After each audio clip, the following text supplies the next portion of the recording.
Leaders are made, not born. I learned this through failure. My first management position lasted 6 months. The team rejected me. Production fell. I was removed. The memory still burns. That failure taught me more than any success could have. Leadership is not authority. Leadership is influence. Your team underperforms. You work longer hours. You take work home.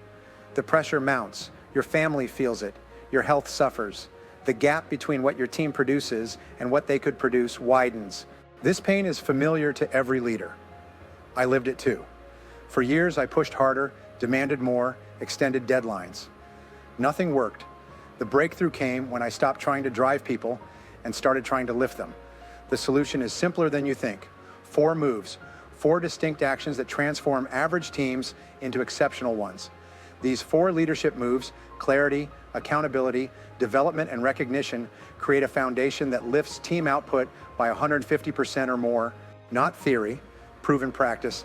I've tested these methods with thousands of managers across 6 continents. The results remain consistent regardless of industry, team size, or economic conditions. I can't get my people to care as much as I do, a manufacturing supervisor told me in Detroit. His team met basic quotas, but nothing more. I asked him, "What exactly do you want them to achieve?" He hesitated. "More production," he said vaguely. I shook my head. "That's your problem." 3 months later, he called me. His team's output had increased 63%. "What changed?" I asked. I got crystal clear on exactly what I wanted them to do. Then I made sure they understood why it mattered. Move 1, clarity cuts through confusion. Most teams underperform because they lack precise direction. Every great team needs a clear mission, concrete goals, and specific expectations. Mission answers why the work matters. Goals define what must be achieved. Expectations clarify how the work must be done. When all 3 align, performance soars. Without them, people drift. My client Sarah managed a customer service department for a healthcare company. Complaints piled up, response times lagged, employee turnover reached 40%. "What's your department's mission?" I asked her. "To handle customer calls," she replied. "That's a task, not a mission," I said. We rewrote it to solve patient problems with such care that they become advocates for our company. Her team embraced this purpose. They could see how their work mattered. Within 6 months, complaints dropped 58%. Response time improved 47%. Turnover fell to 12%. Clarity requires written goals, not mental notes, not casual conversations, documented targets that everyone can see and understand. I worked with a technology team that consistently missed deadlines. The manager insisted he had communicated goals clearly. I asked team members to write down their top 3 priorities. 7 people listed 15 different priorities. No wonder they missed deadlines. No one knew what mattered most. You must create this clarity. Today, start with your team's mission. Answer the question, why does our work matter? Make it meaningful, not corporate jargon.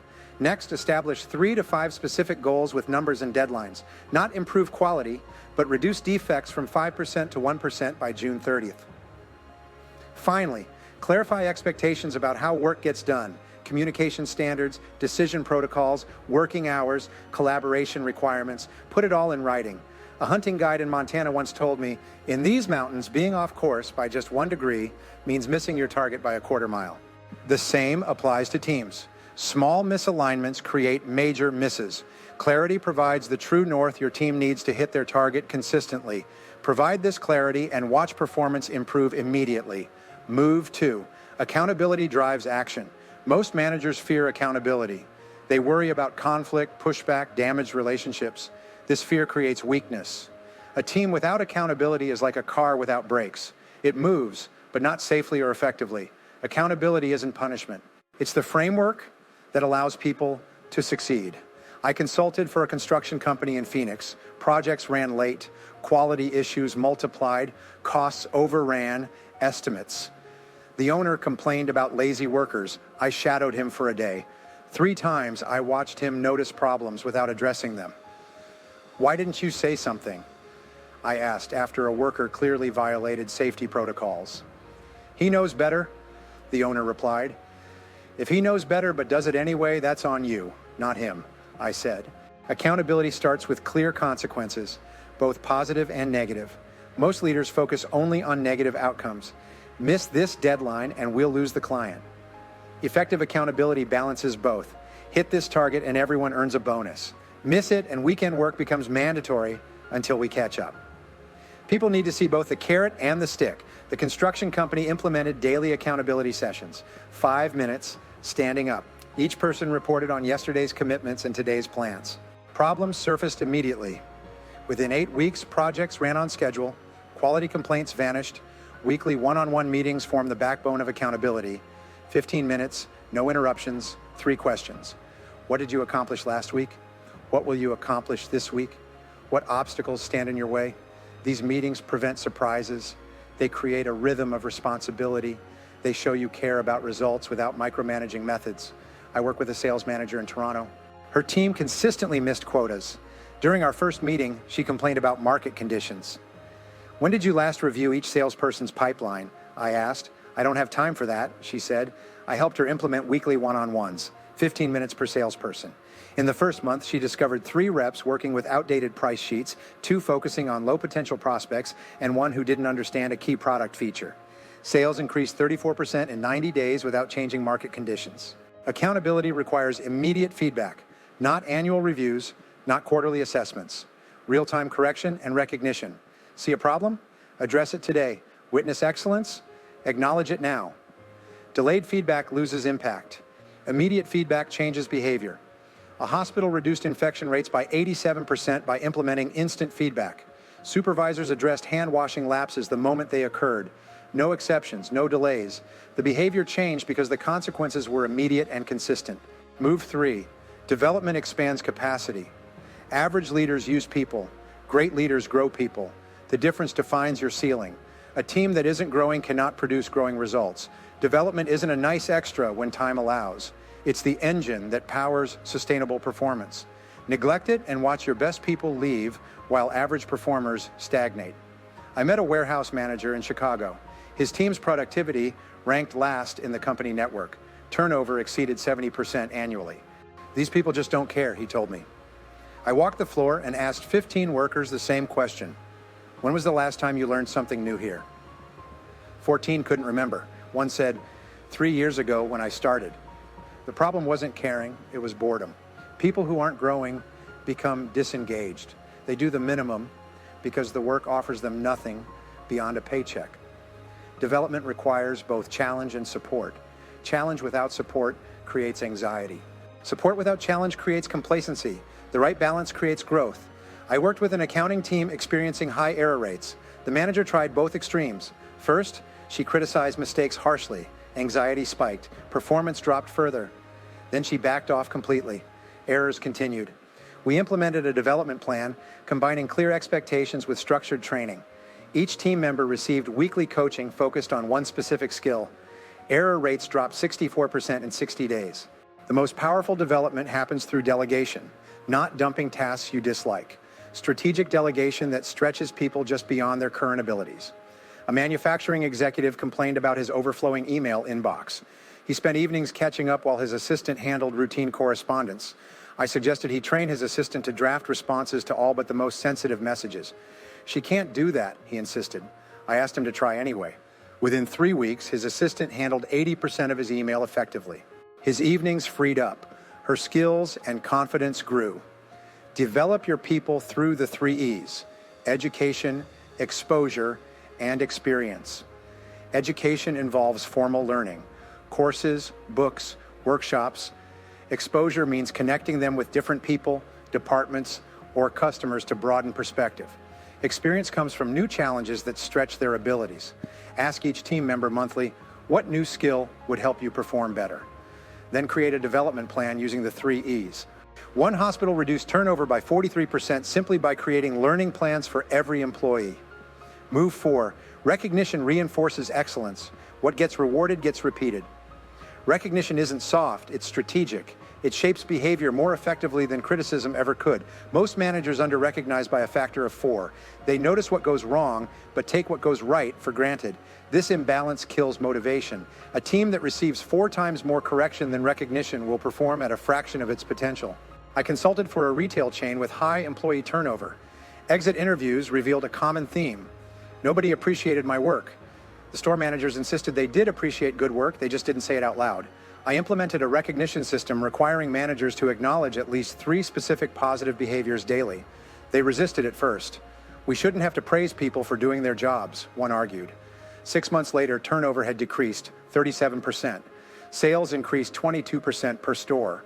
The same employees, the same products, different results through consistent recognition. Recognition must be specific, timely, and sincere. General praise like good job has minimal impact. Specific recognition that names the behavior and its impact creates lasting change. I noticed you stayed late to help that customer find exactly what they needed. That extra effort is why they spent $300 instead of walking out. Thank you. This specificity reinforces exactly what you want repeated. A manufacturing plant struggled with safety violations. The manager implemented frequent inspections and harsh penalties. Violations continued. I suggested a different approach. Recognize safe behaviors 4 times more often than correcting unsafe ones. Safety teams walked the floor, looking specifically for people following protocols. They acknowledged each instance immediately and specifically. Within 30 days, violations dropped 76%. Recognition shaped behavior more effectively than punishment. Private recognition motivates individuals. Public recognition shapes culture. Both matter. I worked with a software development team that consistently missed deadlines. The manager focused exclusively on what wasn't working. In team meetings, he highlighted failures and delays. We instituted a new practice. Each meeting began with team members recognizing someone else's contribution. Initially awkward, this ritual quickly became meaningful. People worked harder, knowing their efforts would be noticed and valued. The team hit its next 6 deadlines. These 4 moves, clarity, accountability, development, and recognition, work together as a system. Clarity without accountability creates pleasant conversations, but little action. Accountability without development creates pressure without growth. Development without recognition leaves people wondering if their improvement matters. Recognition without clarity rewards the wrong behaviors. Implement all 4 and watch your team transform. A bank manager in Philadelphia struggled with low employee engagement. Customer complaints increased. Internal errors multiplied. She implemented these 4 moves sequentially over 90 days. First, she clarified the department's mission and 3 key performance metrics. Next, she established weekly one-on-ones with each team member to ensure accountability. Then she created development plans focused on each person's specific growth needs. Finally, she instituted daily recognition of progress toward team goals. After 6 months, employee engagement scores improved 47%. Customer complaints decreased 62%. Internal errors dropped 71%. Implementation requires discipline. Start with clarity. Take 1 full day to define your team's mission, goals, and expectations. Document everything. Communicate it repeatedly. Allow 2 weeks for this information to sink in. Next, establish accountability structures. Begin weekly one-on-ones. Provide immediate feedback. Don't waver when resistance emerges. Within 30 days, add development plans for each team member. Finally, implement systematic recognition. Count your acknowledgements daily until the habit forms. The entire process takes 90 days. The results last years. I once failed at this. My first attempt at implementing these moves came at a struggling manufacturing plant. I rushed the process, tried to install all 4 moves simultaneously. The team rejected the changes. Production didn't improve. The plant eventually closed. I learned patience from failure. These moves require sequential implementation. Clarity first, then accountability, then development, finally recognition. Allow each move time to take root before adding the next. The time to begin is now, not tomorrow, not next quarter, today. Leadership is not a title, it's a responsibility. Your team's potential remains largely untapped. These 4 moves release that potential. The effort falls on you, not your team, not your organization, you. The leader sets the ceiling for performance. Raise your leadership and results follow. Lower it and no amount of effort from others will compensate. I watched a construction foreman transform a crew of disengaged workers into a high-performing team. He told me, I used to blame them when things went wrong. Now I ask what I failed to provide. Usually it's clarity, accountability, development, or recognition. This shift in thinking from blaming to enabling defines great leadership. It's not what your team can do for you. It's what you can do for your team. Some resist these moves. They claim their teams are different. Their challenges are unique. Their industries are special cases. This thinking keeps them mediocre. I've implemented these moves with technology startups and 100-year-old manufacturers, with government agencies and entrepreneurial ventures. The contexts differ, the principles remain. Clarity always beats confusion. Accountability always outperforms ambiguity. Development always trumps stagnation. Recognition always works better than indifference. A hospital executive told me, "We've tried everything to improve patient satisfaction scores." They had tried everything except these 4 moves. Their managers provided vague direction. They avoided difficult conversations. They cut training budgets. They took good work for granted. We implemented the 4 moves with their nursing staff. Patient satisfaction improved 58% in 6 months. The same nurses, the same patients, different leadership approaches. Leaders who master these moves gain more than improved results. They gained time. A manufacturing manager implemented these moves and reduced his work week from 65 hours to 48. A sales director doubled her team's output while eliminating weekend work.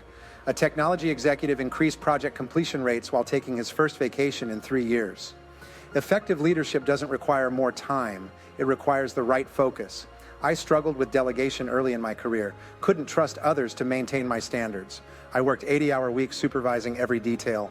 My health suffered. My family rarely saw me.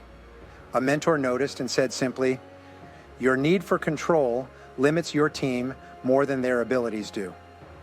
That sentence changed everything. I implemented these 4 moves.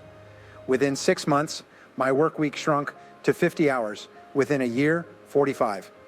My team's output increased 170%. I missed nothing important. These moves require courage. Clarity means committing to specific outcomes. Accountability means having difficult conversations. Development means investing in people who might leave. Recognition means acknowledging vulnerability. I've watched leaders hesitate at each stage. The ones who push through transform their teams. The ones who retreat remain stuck. Courage distinguishes them. Not talent, not experience. Courage. A retail manager in Seattle inherited a failing store. Sales declined for 7 consecutive quarters. Staff turnover exceeded 100% annually. She told me, "I have 6 months to turn this around or we close." She implemented these 4 moves without deviation. The turnaround began in month 2. By month 5, sales grew for the first time in 2 years.